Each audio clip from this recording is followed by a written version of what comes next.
ప్రభునంతుడు ఏమని సహోదరు ప్రేందండి రుద్రాక్షణ గురించి ప్రార్థిస్తున్నాం. మోహనుద్ర మహాగండ సరస్వతిగా నాథ పరిశుద్ధాతగా ఆకాశాన్ని భూమిని సంస్థానం సర్వాన్ని సృష్టించిన సృష్టికర్త నీకే స్తుతి నీకే మహిమ. నిజంగా జ్ఞానం తెలుస్తున్నాను తండ్రి. ఆకాశాన్ని సవాసం భూమి పాట పెట్టిన ఆయన నీ పాద సన్నిధిని ప్రార్థిస్తున్నాను తండ్రి. ఈ రోజు ఆదివారం తండ్రి ఇంతవరకు ప్రభు ఆరాధనలో పరిశుద్ధాం తండ్రి మీరు నడిపించిన విధానానికి స్థితిస్తూ ప్రభావం నీ వాక్యం చెప్పుచుండగా అభిత్రమైన నా పెద్ద అగ్ని చేత కాల్చు నా శరీరాన్ని మొరుగుపరచు మానవ స్వరాన్ని మొరుగుపరచు దైస్వరంతో మాట్లాడి దర్శించి నీ నామానికి నువ్వే మహిమను ఘనతను ప్రభావాన్ని పొందుకోమని ఇస్తున్నాం తండ్రి. ఆమేన్. ఆమేన్.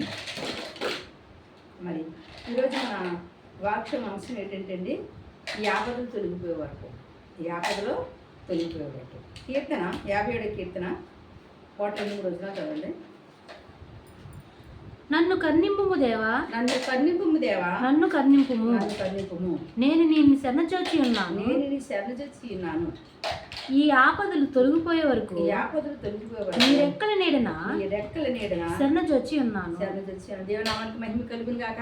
ఏంటంటే నన్ను కర్ణింపుము దేవా, నన్ను కర్ణింపుము, నేను నీ శరణజొచ్చి ఉన్నాను. ఈ ఆపదలు తొలగిపోయే వరకు నీ రెక్కల నీడన శరణజొచ్చున్నాను. అంటే మరి దేవుడికి మరి ఈ నెలలో మరి ఇక్కడ ఏమడుతుందని నన్ను కర్ణింపుము దేవా. దావీదు మహారాజు చెప్తున్నాడు. ఏం చెప్తున్నా చెప్పండి. నన్ను కర్ణింపుము దేవా, నన్ను కర్ణింపుము, ఈ ఆపదలు తొలగిపోయే వరకు నన్ను నువ్వు ఎక్కడ ఎప్పుడైతే మరి దావీదునటువంటి సౌలు మరి తగులుతున్నాడు. ఎందుకు తగ్గుతాడంటే మరి ఎప్పుడైతే దావీదుకి ప్రజలందరూ కూడా వేల కొద్ది స్తోత్రాలు చెప్పారో, వేల కొద్ది జయాలు చెప్పారో, ఈ సౌలు కదండి వందలు చెప్పారంట, దావీదు కంటే వేలు చెప్పారంట. అలాంటప్పుడంట సౌలుకి అప్పటినే ఏం కలిగినట్టు స్వార్థం వచ్చేసిందంట, అసలు వచ్చేసిందంట. వచ్చేసి నిన్న కాక మొన్న నేను చెప్తే వాడు యుద్ధంలో జయించినవాడు గమ్మో వేలు అంటున్నారు. రాజుగా ఉండి ఎన్నో తరాల నుంచి నేను చూస్తున్నాను, నన్ను వందలని చెప్తున్నారు. ఎందుకంటే అసూయ కలిగేసంట. వెంటనే ఏం చేశాడంటండి, దావీదు మీద అసూయపడంటండి. దావీదుని చంపడాకే చాలా ప్రయత్నాలు చేస్తూ ఉండేవాడంటండి. అటువంటి సమయంలో మరి దావీదు ఏం చేశాడంటండి, ఏం చేయాలి దిక్కు స్థితిలో అతను చేశాడు చెప్పండి. మామగారి ఇంటి ఇడిసి పెట్టేసేటండి, అరణ్యంలోకి గృహలోకి పారిపోయాడండి. అటువంటి పారిపోయినప్పుడు రాసిన యొక్క కీర్తన అటువంటి కీర్తన.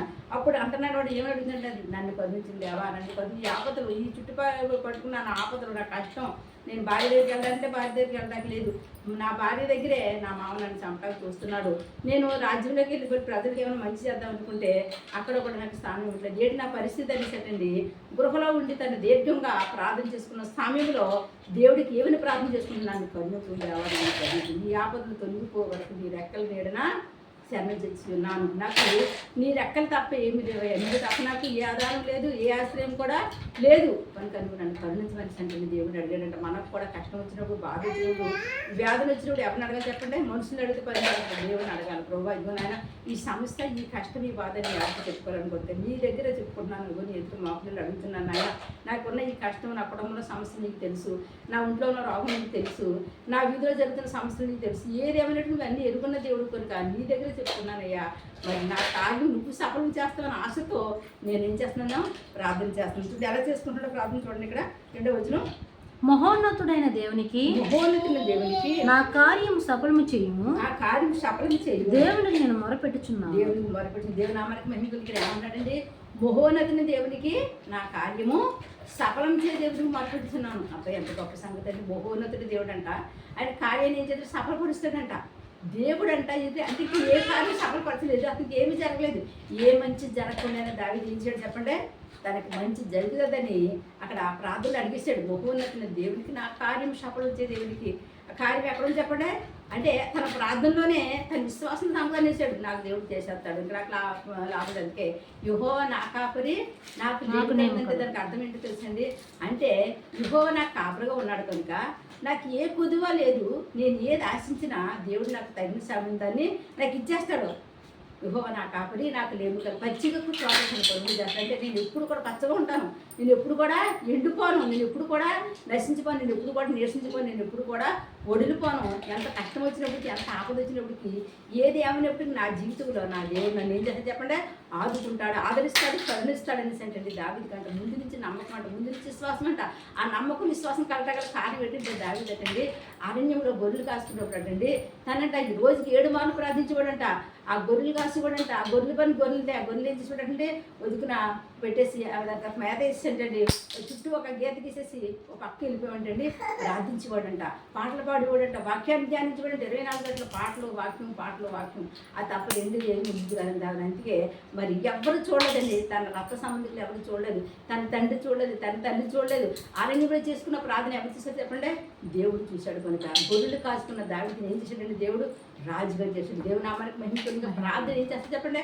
పరిస్థితులు మార్చేస్తుంది. ఎవరు అనుకోలేదంటే అనుకునేవాడండి దావీదు, నేను ఎప్పటికైనా సరే ఆ సీయోను కొండ ఎక్కాలని పిలువాడంట. ఎక్కలేనంత ఎత్తేను కొండ నేను ఎక్కాలేంటంట. హృదయంలో మనసులో ఆశ ఉండేదంట.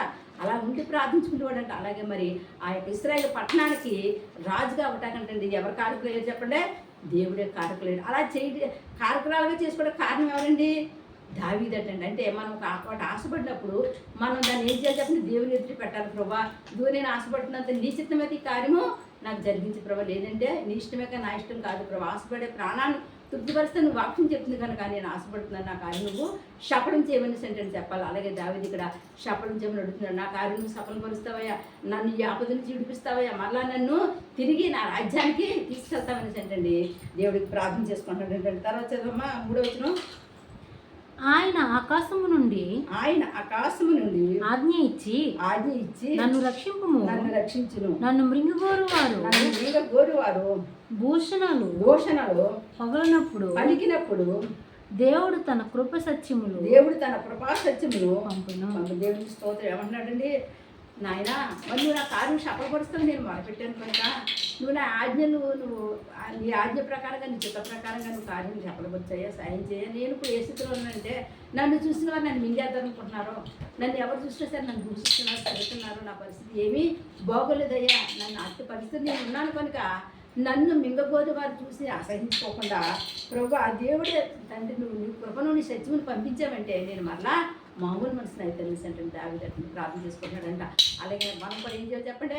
కష్టం వచ్చినప్పుడు ఆపద వచ్చినప్పుడు అంటే అండి ఏం చేయాలి వెంటనే అంటే ఏ పరిస్థితిలో ఉన్నప్పటికీ నువ్వు ఎక్కడ ఉన్నప్పుడు ఏం చేసినప్పటికీ ఒక్క 2 నిమిషాలు మన హృదయంలో ఏం చేయాలి చెప్పండి? దేవుడికి చెప్పాలంట. నోటితో పలకాలంటండి. నీ నోటి మాట ద్వారా పట్టబడతాను, నీ నోటి మాట ద్వారా చిక్కపడతాను. నువ్వు నోటితో పలికినప్పుడే కదా అందులో జీవమరణం ఎవరి నోటిలో ఉన్నాయండి? 4 వస్తువులు ఉన్నాయంట.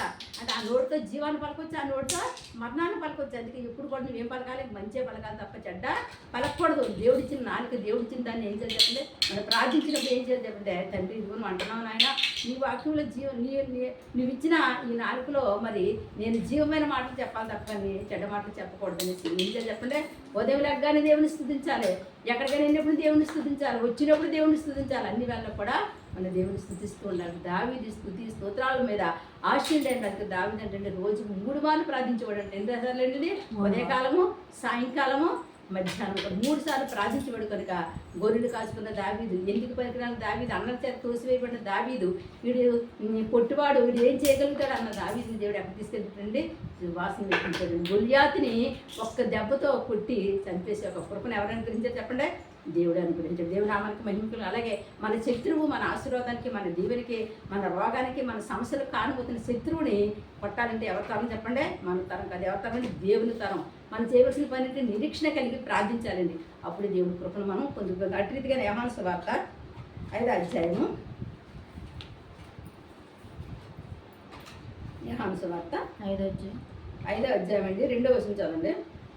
యెరూషలేములో గొర్రెల ద్వారము దగ్గర ఎబ్రీ భాషలో బేతెస్దా అనబడిన ఒక కోనేరు కలదు. దానికి 5 పట్టణములు కలవు, దానికి 5 మండపములు కలవు. ఆయా సమయములకు దేవదూత కోనేటిలో దిగి నీళ్లు కదిలించుట కలదు. నీరు కదిలింపబడిన పిమ్మట మొదటి ఎవడు దిగినో వాడు అట్టి వ్యాధి గల వాడైనను బాగుపడును. గనుక ఆ పట్టణములో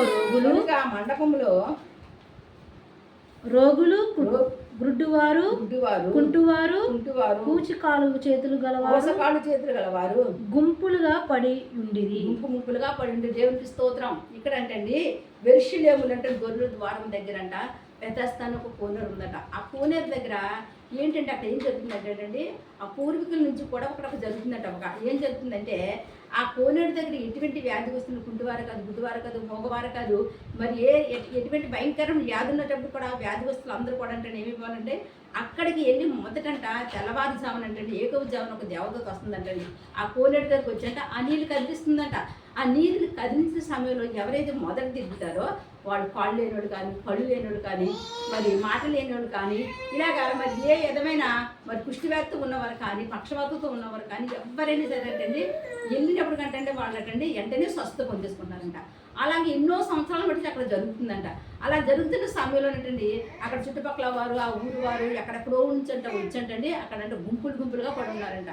అలా పడున్న గుంపులోనంటండి 38 సంవత్సరాలు పట్టించండి ఒక రోగంతో పడిన ఒక మనిషి అంట అక్కడ పడి ఉన్నాడంటండి. అప్పుడు ఆ రోజు ఏమైందంటే అనుకోని రీతికి యేసుప్రభువు వారట అలా పరిచయం చేసుకుంటూ అన్ని గ్రామాలు తిరిగి అంటండి ఆ మండపం దగ్గరికి వచ్చారంట. వచ్చినప్పుడు కంట ఇక్కడ ఒక మనిషిని చూశారంట. అక్కడ చాలా మంది ఉన్నారు కానీ అందరిని దేవుడు చూడలేదండి. అందుకే దేవుడు అంటున్నాడండి ఏం చెప్తుందంటే వాళ్ళకు నేను ఎవరిని కరుణిస్తానో వాళ్ళని కరుణిస్తాను, ఎవరిని దీవిస్తానో వాళ్ళని దీవిస్తాను, ఎవరిని ప్రేమిస్తానో వాళ్ళే ప్రేమిస్తాను. దేవుడి చేత ప్రేమించబడ్డమన్నా, దేవుని చేత కరుణించబడ్డమన్నా, దేవుని చేత మనము నువ్వు చాలా గొప్పవాడు అవుతావని మరి దేవుడు ప్రవచనతో మాత్రం మాట్లాడాలన్న దేవుని ఇష్టమే కానీ మన ఇష్టం ఎంత మాత్రమో కాదు మాట. అలాగే ఈ రోజంట ఆ రోజు ఏమైందంటే అండి ఆ యొక్క యేసుప్రభువు వారంట ఆ మండపం దగ్గరికి వచ్చారంట. వచ్చి రాగానంటండి ఈ యొక్క వ్యక్తిని చూశారంట. చదవమ్మ కింద. అక్కడ 38 ఏండ్ల నుండి వ్యాధి గల ఒక మనుషుడు ఉండెను. యేసు వాడు పండు ఉండుట చూచి వాడు అప్పటికే బహుకాలము నుండి ఆ స్థితిలో ఉన్నాడని ఎరిగి స్వస్థ కోరుచున్నావా అని వానిని అడగగా ఆ రోగి అయ్యా నీళ్లు కదిలించినప్పుడు నన్ను కోనేటిలోనికి దింపించుటకు నాకు ఎవడునూ లేడు కనుక నేను వచ్చినంతలో మరి ఒకడు నాకంటే ముందుగా దిగినని ఆయనకు ఉత్తరం ఇచ్చింది. దేవునికి స్తోత్రం. యేసు ఆ ప్రభువారు వచ్చారంట.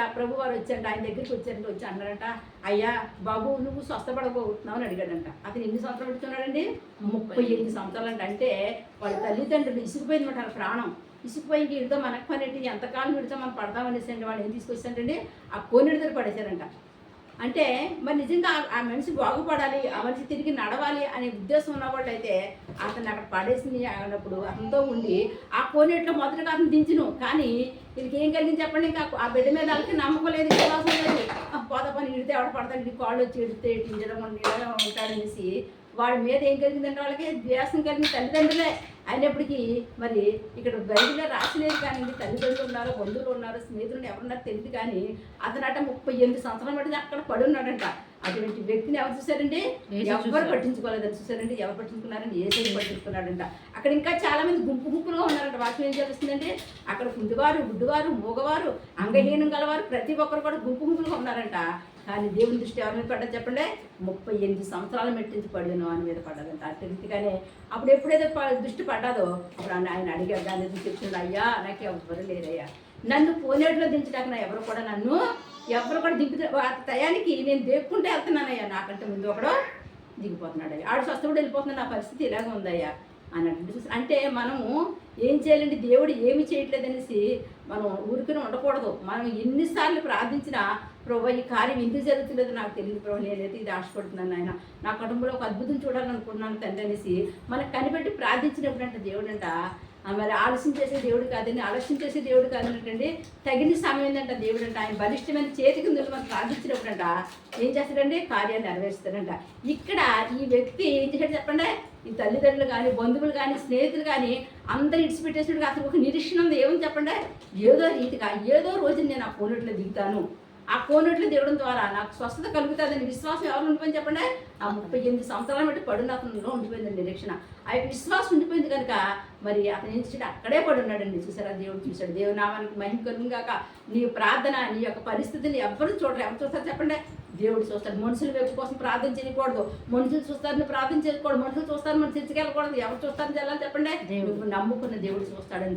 నువ్వు నమ్ముకున్న దేవుడు, నీ కోసం ప్రాణం ఇచ్చిన దేవుడు, నీ కోసం రక్తం కాచిన దేవుడు, నీ కోసమే ఆయన ఒక 40 దెబ్బలు తిన్న దేవుడు, నీ కోసమే ఆయన పరలోకాన్ని విడిచి వచ్చి భూలోకానికి దరిద్రుడిగా ఒక పశువుల పాకలు పుట్టిన యేసయ్య చూస్తాడని విశ్వాసంతో నమ్మకంతో నువ్వు ప్రార్థించు. నువ్వు ఎక్కడున్నప్పటికీ, నువ్వు పడుకున్నప్పటికీ, నువ్వు బయటికి వెళ్తున్నప్పటికీ, నువ్వు ఏం చేస్తున్నప్పటికీ, ఏ పరిస్థితి ఉన్నప్పటికీ కూడా దేవుని ప్రార్థించినప్పుడు దేవుడు ఒక కృపను పొందుకుంటావు. ఎలాగే మరి ఈ బిడ్డ ప్రార్థించుకున్నాడు కనుక స్వయంగా యేసు ప్రభువారు ఎగ్గొస్తే చెప్పండి తన దగ్గరికి వస్తే దేవుని నామానికి మహిమ కలుగుగాక. అడుగుతాడు, అబ్బా నువ్వు ఇంకా విశ్వాసాన్ని పరీక్షించడానికి అంటున్నాడు. నువ్వు స్వస్థపడకు కోరుచున్నావా? నువ్వు దేవునికి స్తోత్రం. నువ్వు స్వస్థపడ కోరుచున్నావా అని అడిగినప్పుడు వెంటనే అంటే చెప్పండి, నేను స్వస్థపడ కోరుచున్నాను చెప్పండి. యేసు నీవు లేచి నీవు పరిగెత్తుకుని నడవమని వానితో చెప్పగా వెంటనే వాడు స్వస్థత నుండి తన పరుపు ఎత్తుకొని దేవునికి స్తోత్రం. హల్లెలూయా. సరే, ఎంత గొప్ప సంగతో. మరి దేవుడు ఎప్పుడైతే చెప్పాడో చెప్పిన వెంటనే తనకి ఎంత స్వస్థ కలిగిందండి. వెంటనేటంట తన పరుపు అంటే అన్ని 38 సంవత్సరాలు నేను పట్టించి ఆ మనిషి లేవలేని మనిషి ఏం చేయడంటే పరిపెత్తుకున్నట్టు పరిగెట్టేసేటట్టు చూసాడంట. అక్కడ ఉన్న వాళ్ళంతా ఆశ్చర్యపోతున్నారంటే ఏంటి 38 సంవత్సరాలు పట్టించి పడున్న మనిషేనా ఇప్పుడు ఎలా నడుచుకుంటూ వచ్చేస్తున్నాడో అనేసంట. చుట్టుపక్కల అందరూ ఆశ్చర్యపోతున్నారంట. పరుపు ఎత్తుకుని నడుచుకుంటూ పోయాడండి. పరుపు అంటే ఏంటో తెలుసండి, మన పాపము, మన శాపము మనకు తెలుసు. మనం ఏ పాపం చేస్తున్నాం, ఏ శాపం చేస్తున్నామో అది దేవుడికి తెలుసు కనుక మనం ఏం చేస్తాం, దేవుడు ఎదురా అది ఒప్పుకోవాలంటే ఒప్పుకున్నప్పుడు దేవుడు ఏం చేస్తాడు, క్షమిస్తాడండి. ఈ బిడ్డని దేవుడు పూర్తిగా క్షమించేశాడు కనుక వాడు కాళ్ళు చేతులు చక్కగా ఆడించుకుంటూ పరిగెత్తుకుంటూ తన గ్రామంలోకి పరిగెట్టాడు. దేవునామానికి మహిమ కలుగును గాక. మరి అటువంటి స్వస్థత, అటువంటి విడుదల, అటువంటి విజయం మనం కూడా పొందుకోవాలంటే దేవుని ఏం కలిగి ఉండాలి చెప్పండి, విశ్వాసం కలిగి ఉండాలా. ఎప్పుడైతే ఈ 38 సంవత్సరాల బట్టి పడున్న ఈ మనిషి విశ్వాసంతో నమ్మకంతో మరి ఉన్నాడు, అట్లా మనం కూడా ఉన్నప్పుడు దేవుని కార్యాలు మనం కూడా చూడగలుగుతాం. అందుకే నన్ను కరుణించుకుంటావా, నన్ను కరుణించము, ఈ ఆపదలు తొలగిపోయే వరకు నీ రెక్కల చాటున నేను దాగి ఉన్నాను. మనుషుల చోటు కాదు, మనుషుల చోటు దాగున్నామంటే నేను ఏదోటి అంటారు, ఏదోటి చేస్తారు, ఏదో రీతిగా నేను అవమానపరుస్తారు. కానీ అదే దేవుని చోటుకు వచ్చేసాను కేసయ్య, నేను అనుకుంటాను ప్రభు, చెయ్యాలనుకున్నాను చేయలేకపోతున్నాను తండ్రి, నువ్వు నన్ను కాపాడాలి ప్రభు, నువ్వు నన్ను కరుణించాలి తండ్రి, నా పరిస్థితులు తారుమార్చే శక్తి ఎంత మాత్రం ఉందని మనం ప్రార్థించుకున్నప్పుడు నీ ప్రార్థన ప్రతిఫలించే దేవుడు మరి ఆ యొక్క 38 సంవత్సరాలు పడిన రోజును చూసిన దేవుడు నిన్ను నీ కుటుంబాన్ని చూస్తాడు, నీ రోగాన్ని చూస్తాడు, నీ పరిస్థితులను చూస్తాడు, నీ ఆర్థికపరమైన ఇబ్బందులను చిడిపిస్తాడు. అని ఏమైనా చేయగలిగిన తన సృష్టికర్త కనుక, అని చేసే దేవుడు, చూసే దేవుడు కనుక, నిన్ను పుట్టించిన దేవుడు నీతో ఉన్నాడని విశ్వాసంతో నమ్మకంతో ప్రార్థించి ఫలితాన్ని పొందుకుందామండి. ప్రార్థన చేసుకుందామండి. మోహనుతుడా, మహాగండ, పరిశుద్ధాత్ముడా, ఆకాశాన్ని భూమిని సమస్తాన్ని సర్వాన్ని సృష్టించిన సృష్టికర్త నీకే స్థుతులయ్యా, నీకే స్తోత్రాలు. నువ్వు ఎంత గొప్ప దేవుడు తండ్రి నాయన. ఈ ఆపదలు తొలగిపోవు, ఈ పరిస్థితుల్లో నేను ఉంటాను, నేను ఇలాగా పడి ఉంటానని ప్రభు తండ్రి. ఆ బిడ్డ ప్రభు నాయన 38 సంవత్సరాలు పట్టించి ప్రభు రక్షక నాదా పరిశుద్ధ అనుకోలేదు ప్రభు, ఎందుకంటే ఏదో రోజునే నా పరిస్థితి తెలిసింది, నా దేవుడు నన్ను స్వస్థపడితే విశ్వాసంతో ఉండిపోయాడు తండ్రి.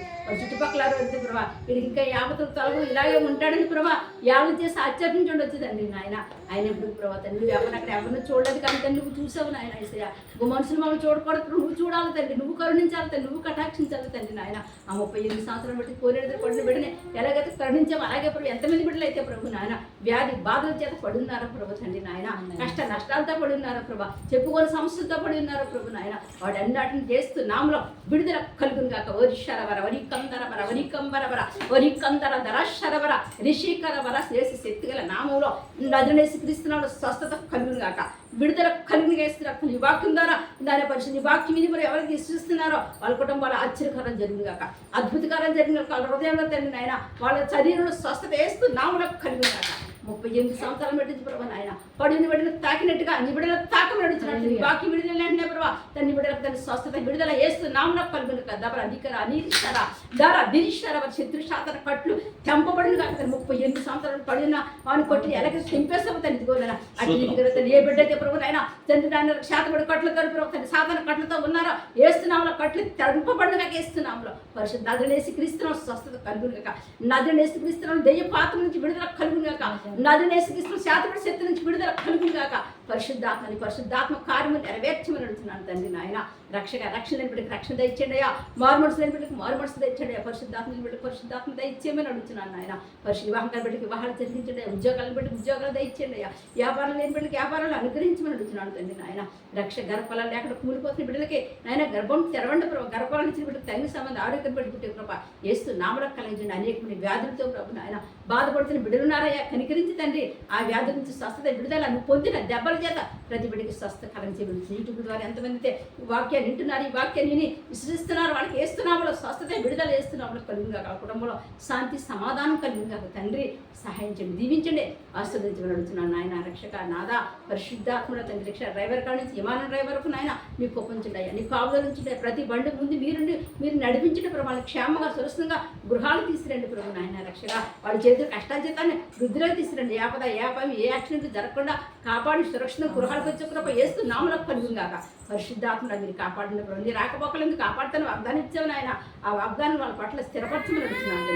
కృప చూపించి కరుణ చూపించి అన్ని విషయాలు మేలు చేయండి ప్రభు, అందరిని దీవించండి, ఆస్వాదించే ప్రభు. నీ నామానికి మహిమను ఘనతను ప్రభావాన్ని పొందుకోవాలి. యేసు శక్తివంతమైన నాముని ప్రార్థన అంతటా మీకు సమర్పణ చేసుకుంటున్నాం మా పరమ తండ్రి. ఆమేన్. హల్లెలూయా.